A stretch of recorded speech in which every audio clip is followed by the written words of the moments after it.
Hello and welcome to the 36th episode of the Special Needs Voice podcast. My name is Aaron. Our goal at this podcast is simple: to share the stories and perspectives from the top leaders in our special needs community. By the conclusion of each episode, we hope you have laughed at least once, learned something new, and are better equipped to handle your next challenge. Today, Mike Walther will be speaking with John McGovern.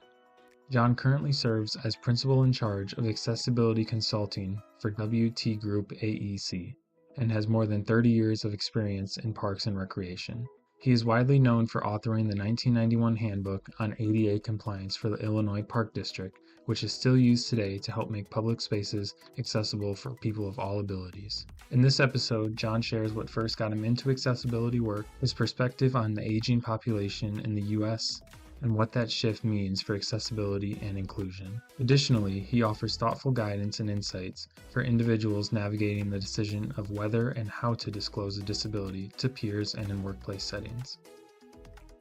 Today, we're excited to introduce you to John McGovern, the Accessibility Czar at WT Group AEC and the former executive director and groundbreaking leader of NSSRA, the Northern Suburban Special Recreation Association, which is in my backyard and serves lots of families with loved ones with disabilities on the North Shore of Chicago. John, welcome to the Wealth Advisors Special Needs podcast. I'm happy to be here, Mike. Thanks a lot. Maybe we should start by having our listeners learn more about your background. So if you would, share your background with us and tell everybody what an accessibility consultant does. Sure. My background is in parks and recreation. I had worked for local governments from the time I was in college at the University of New Mexico and always had an interest in services for people with disabilities.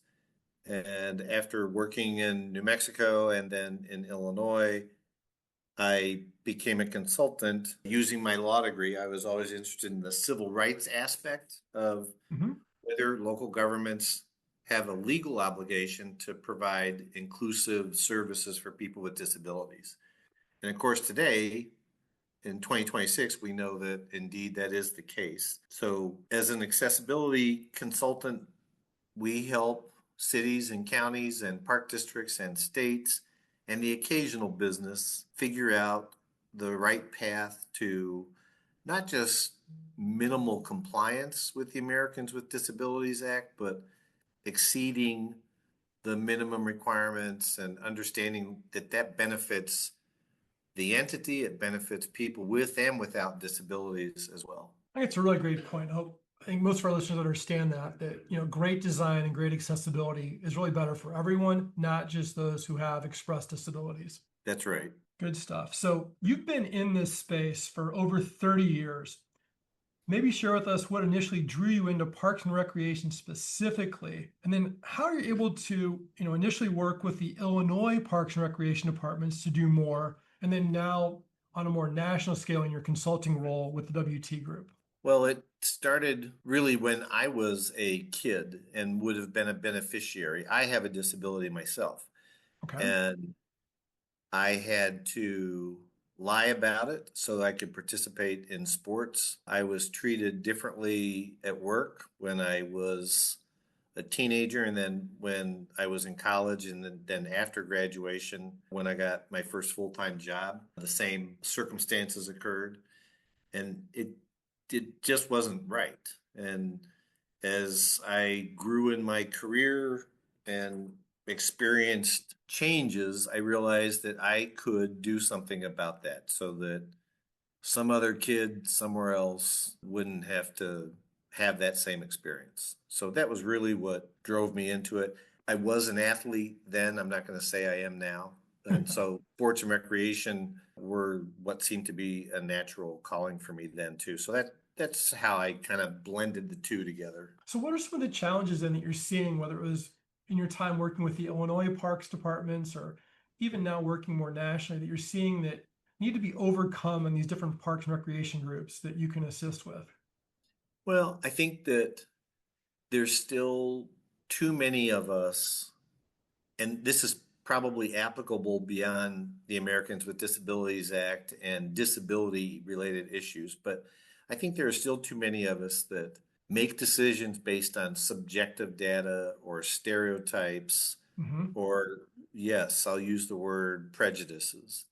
And I think a lot of people, even though we have such a higher incidence of disability today than we did 30 years ago, I think a lot of people still have a belief about a person with a disability that's just not grounded in fact. Yeah, it's a really good point. I think that's where you're seeing a lot more awareness today of people understanding that those with disabilities can sometimes just need a little bit more assistance or a different perspective from the rest of the world to understand their abilities and to be more Well, accepting of their challenges. it's funny. The ADA is, I mean, President Bush signed it in July of 1990. So let's say it's 25 and a half years or 35 and a half years old now, but it there's still so many people who have a disability that fear disclosure because they've been treated unfairly when they have disclosed it. So the path they choose is, I don't want to be treated unfairly, so I'm not going to disclose it. And I'm not going to say that's the wrong decision. I think disclosure is a really highly personal choice that people need to make. But it does go back to the point you made and the word you used. It's awareness. The more aware people without a disability are that people with a disability can function just as well as they can, the sooner we'll get to the point where maybe podcasts like this aren't as necessary. Yeah, from your mouth to God's ear. It's a lot of work, but a lot of love in doing the podcast. But hopefully, sharing your stories and others will inspire more people to do the right things. So, you mentioned the ADA Act coming through in 1990. In 1991, you published a handbook on compliance for the Illinois Park districts. So, what inspired you, other than your legal background, to actually take all your thoughts about ADA and help people understand how to crystallize the ADA Act into actually actionable things for park districts? Oh, Mike, that's a great question. I was really excited about the ADA, and I saw it as a way that Illinois park districts and special recreation associations could benefit everybody in their community. So there was a big gaping hole about what does the ADA mean? How do we apply it? What are the guardrails? Is there a funding source for it? So I wanted to tackle all of that. And I think a lot of times when people hear the words Americans with Disabilities Act, they think brick and mortar or dirt and grass. Yep. And that certainly is a part of it, but the ADA is, to me anyway, it's more about concepts and policies and programs. So I was excited to have the opportunity to flesh that out and help parks and recreation agencies by giving them checklists about what to look for at their facilities, but also giving them checklists about what to look for in setting policy and in planning programs. Speaking on behalf of those in Illinois who have benefited from the special recreation associations in our state, I know that there are so many families now who've got loved ones participating in activities and doing things through the park districts, in large part because of what the groundwork was that you and others laid 35 years ago in developing these programs and opportunities for people all throughout the community. And I guess I'm curious now, as you're now consulting on a national basis, what are those principles that you've pulled forward from your time working at NSSRA to doing your work as a consultant nationally with different park districts and other organizations? Are there some key principles that all organizations should be more aware of as they're planning new programs or building new facilities? Sure. I think Illinois park districts have been aware of this for a while, but what's the phrase? If it's good for the goose, it's good for the gander. It's kind of the same concept. So we try to impress upon cities and counties across the country that if you think it's important enough to provide swim lessons for kids who do not have a disability, then it's equally important for you to provide swim lessons for kids who do have a disability. So we try to get agencies to understand that people with and without disabilities, first of all, are not that different. Second, likely have the same interests. Everybody wants to know how to swim. Third, all of us have varying levels of ability. I mean, to a great extent, we're all on a spectrum. I have worked in Parks and Recreation or consulted in Parks and Recreation for the vast majority of my life, and I don't know how to swim. No one would know that if they walked into my office and sat down and talked to me, but So I've never learned how to swim. So we shouldn't pigeonhole people based on what we think their ability is or what we think they should be able to do. And I think that's part of the message we try to give agencies. And I think that that's one of the things that has been really successful here in Illinois is that park districts understand that. The Special Recreation Association movement here started in 1969. And yes, it was in part because of advocates and family members of persons with disabilities. But you know who started it? Park districts. That's kind of cool. It's neat for, you to share that with the world that in many cases, a lot of the opportunities you're seeing now are, at least in the state of Illinois, as a result of park districts doing something about it. It always takes that first mover to show that it can be done and to show a pathway for that. So maybe we can shift gears here a little bit and talk about something that you and I discussed earlier this week when we were talking in preparation for our podcast, and that has to do with demographics and Sure. your concerns about the increasingly large size of the elderly population relative to the total population in the US. So maybe share some of your thoughts about what your concerns are, maybe what we as a society should be doing to better support our growing elderly population. Sure. And I think that's a really hot topic right now. Let's see, it was 2022, I think, when for the first time, the Centers for Disease Control and the Census Bureau tag teamed on a report after the 2020 census. And they said, look, we're concerned because we believe that by 2034, that there will be more people over the age of 65 than there are under the age of 18 for the first time in American history. A year later, they revised that date to 2030. I think the current CDC and Census Bureau likely aren't going to pick this task up, but I personally believe it's more likely to occur in 2029. Wow. And from a disability perspective, that's really significant. Most of the people listening to the podcast right now, if you could take us all and pick an average, probably 13 to 14% of us have a disability or a health condition that rises to the level of a disability. For people over 65, though, it is 45% Wow. of that population. So that's triple. So as we age and as medical technology advances, and I think that's another factor, Mike, as medical technology saves more of us and treats more of us and allows more of us to stay in our home and live a fruitful life, we're going to have regularly occurring in communities a 30%, 35%, 40% incidence of disability. So, you mentioned at the beginning the idea of accessibility benefits more than just people who have a disability. And I think that's certainly going to be a part of this because we're going to have more people using walkers and rollators and manual wheelchairs and power wheelchairs. They're going to be bigger, those devices. So this is a huge demographic shift. And we often talk with communities about maybe instead of focusing on developing increased opportunities for recreation experiences for youth, that you also start considering, do we need summer camps for seniors? Do we need a greater emphasis on recreation experiences for people with disabilities? It's a huge issue that a lot of communities haven't even started to address. Well, it's interesting you think about the elderly disability population as being a niche, which we always think of like, oh, it's really small and they're taken care of by senior living communities. But to your point, if that's such a growing population, there's going to be many more people who can't get into a senior living community who'll be living as independently as they can at home and needing more of these supports. And I'm actually thinking ahead to a future podcast. I'd love to get someone from one of the big automotive companies to come in and talk about car accessibility. Because if you think about it, those folks who you think about having a wheelchair are looking for van accessibility or other types of vehicles that can easily accommodate a wheelchair of some sort.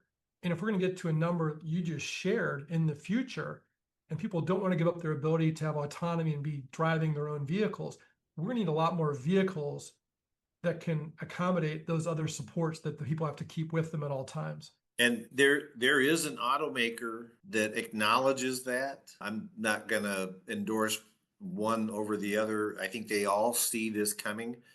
But this one automaker that I'm thinking of, they don't describe themselves as being in the automotive business. They are in the mobility business. Interesting. And that's, I think, I think that's something we're all in. We're all in the mobility business. So maybe you typically use a wheelchair to move around. You're in the mobility market.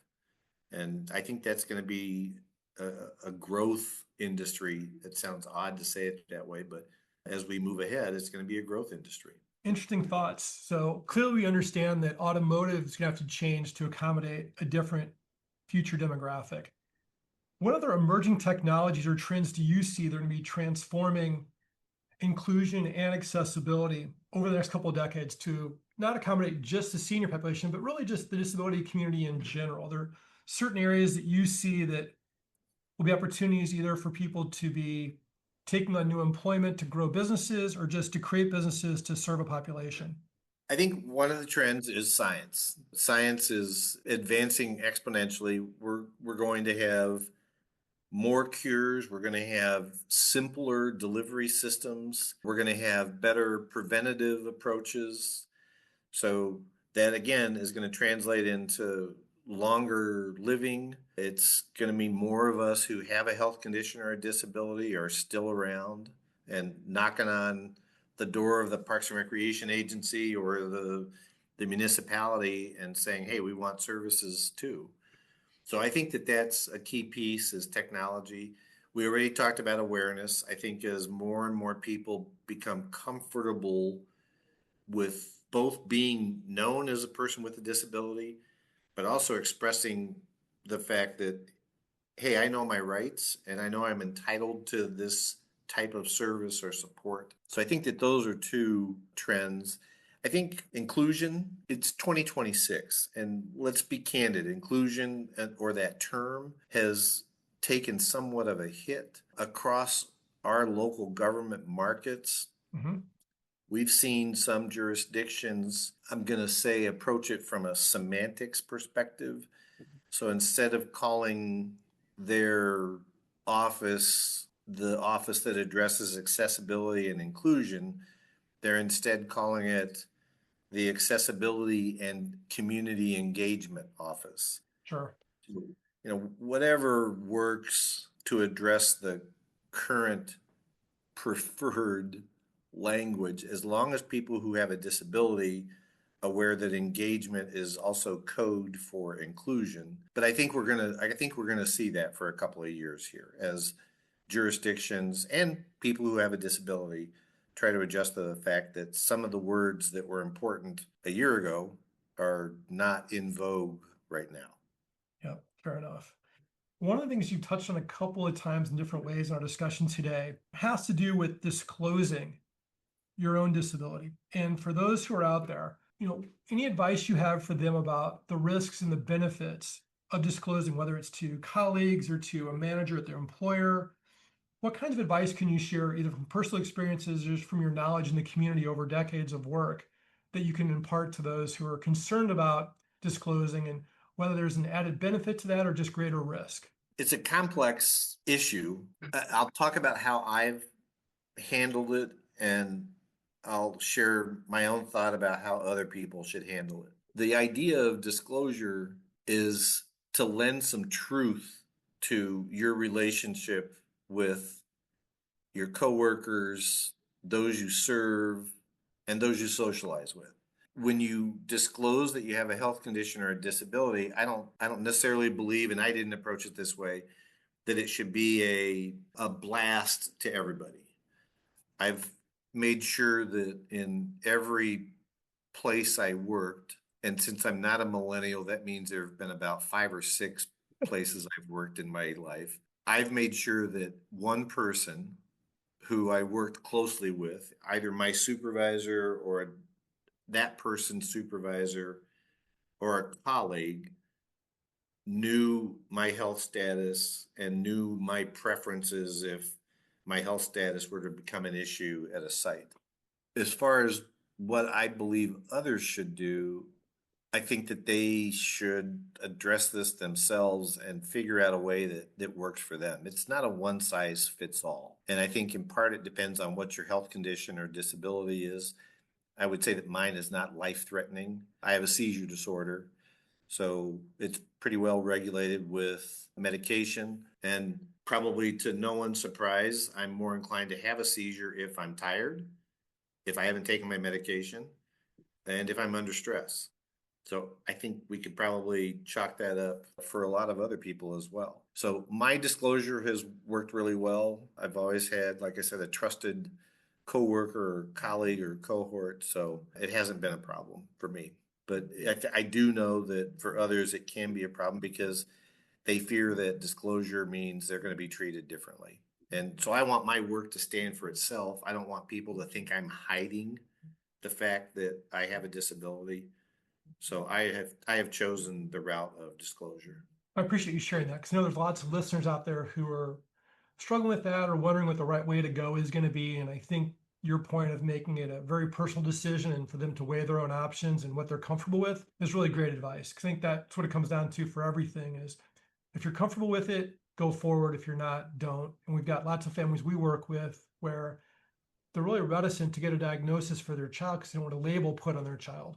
We have to remind them, without a diagnosis, there's certain benefits you can't access, even though you'd be entitled to them if you have a label. It's a really difficult thing. And back to the whole language thing, like, what does that term mean today? What will that mean in 10 or 30 years when there's future leaders and there's future benefits out there to be considered? So it's a complicated mess, but I'm grateful there's people like you out there kind of leading the charge and helping with inclusion and accessibility and trying to make more opportunities for more people.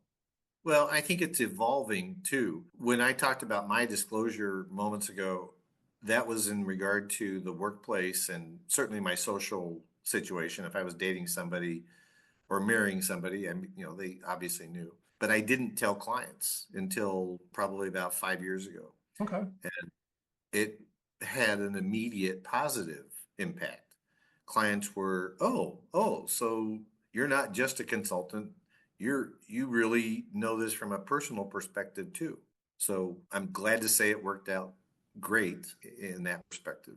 Well, thanks for sharing that. And maybe we'll leave it with you having the chance to have one final say to the audience about anything you want to say with regards to the future of accessibility and inclusion, or things you hope for the future. Your parting words of wisdom, John McGovern, what are they?